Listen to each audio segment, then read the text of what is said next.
Hi, it's 𝙤𝙪𝙩𝙧𝙤 and today we're gonna talk about traveling to Korea. I'm gonna give you a few tips and tricks on if you plan to go there for holidays, as I have already been there twice, once for work and once for holiday. So let's just get started. The first thing to know is that you should get a bank card which is either a Visa or a MasterCard. These are the two ones that will work anyways in any situation. I'm specifying the two of them because when I went there, I had the MasterCard one and one of my friends got a Visa one. Only the Visa one works for food delivery, for example. But MasterCard works sometimes better on specific place. So if you're traveling alone, I would suggest you to get either two cards, for just the time of the travel, or to get one card which is Visa and MasterCard. If you're traveling with friends, just try to get one of each, so it can work all the time. The second thing is that you should most of the time book before you plan to go to Korea, especially for apartment. You have kind of two types of choice when it comes to this. You got the guest houses, can have different types of guest houses, the one where you have just a room to sleep, the one with a bathroom, the one which is dormitories, the one which is actually an apartment with mini apartment complex. There's plenty type of them. And the second option is Airbnb, which is sometimes better if you plan to go with friends.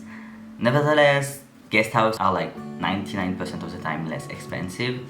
And there is also something really important, is that sometimes Airbnb are not really good for you and your safety, and Airbnb doesn't take really care of it most of the time. So I would suggest, if you go there for holidays, to most of the time goes with guest house. The third point is you going to Korea, you need to take the plane. I'm quite sure you're gonna take the plane. Try to get a flight where when you are in the plane it's nighttime in Korea. I'm gonna give you an example. When I went the first time and the second time basically, I took off the plane around 2 to 3 in the afternoon Paris time, and I had when I was in the longest part of the flight, it was nighttime, and I arrived around between 10 a.m. and 3 p.m. in Korea.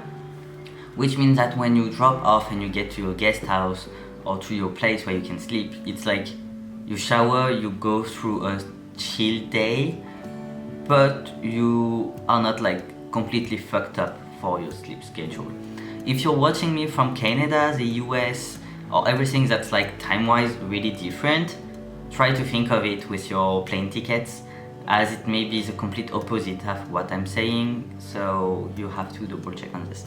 Then boom, magic, you are in Korea. Well, I hope you didn't come like I did the second time with Corona rules, and that you don't have to go through quarantine. If so, I got a video in the little I and in the description below of my quarantine experience in Korea, so you can just go and check it out.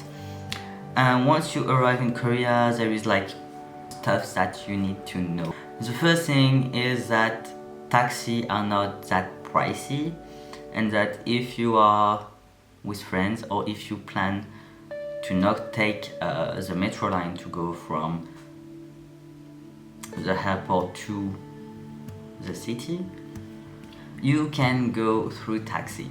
I used it in 2019, if I remember correctly, the taxi, and I think for 2 people we paid around 45 to 60 euros, so that's not pricey considering it was a 1-hour taxi trip. Yet if you are living in Seoul, there is a direct line from the airport to the center of Seoul, which is also quite close to the student part of Seoul. So you can just take this and it will cost you 4 euros more or less, so it's really way less expensive. But while you are in the airport, before eating yourself out, there is one choice that you have to make, which is SIM card versus Wi-Fi box. Wi-Fi box is basically the size of a phone, maybe half of the phone actually, yeah, half of the phone. It's a tiny box like this.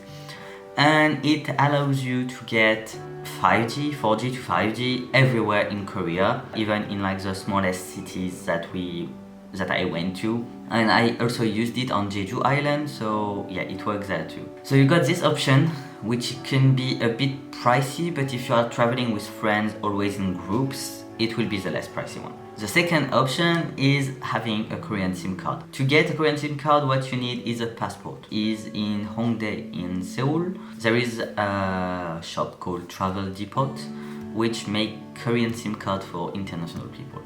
So basically you go there, you say, yeah, I want a SIM card, and they have like little like flyers with like the prices and stuff, and basically you just give your passport and they will give you like in an hour or so your SIM card. It's pricey. Like to me, I feel like it's pricey, but if you are going alone or if you are going with friends but you plan to like separate, it may be like really useful. The third option you have is to contact your local phone provider and see if they got an international package for data. So now that you got data in Korea, you can take the subway or taxi to go to your apartment location renting thingy. So you go there, you unpack everything, and the best thing you're gonna take afterwards is a nice shower because you've been in the plane. And once this is done, there is like one stuff that you need to buy, and it's a Tmoney card. So what's a Tmoney card? It's basically T for transport, money for money, so transport money card. It comes in like multiple colors and shapes. You can get like K-pop group Tmoney cards, you can get like cute Tmoney cards, you can get just a black and white Tmoney cards. And where you can get them? Well, basically everywhere. You can go to Artbox if you like the design of Artbox, like colors and like little characters.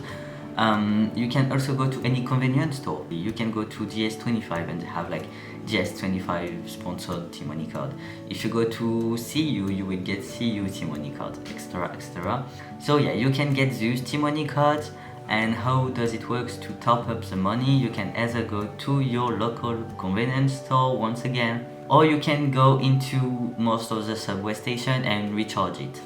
The good point of subway station is that you get an English menu, so if it's really hard for you to speak Korean, that's a way of doing so. Let's continue with money. We were talking about money, so let's keep on going with money. I would advise you to always get at least 30 to 40k money exchange on you, because there is like a lot of street food shops or like even like small shops that don't have like any card read. For example, we had like that mandu place. So for if you don't know mandu, it's like Korean dumplings, and it was made by an hajuma, so a grandma, and she didn't have like any card reader, so we had to pay with money. It also is really needed in markets.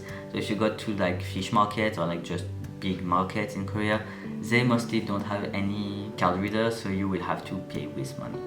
Last thing you have to know is about applications. So the first pack of application I'm gonna suggest you is a Kakao pack.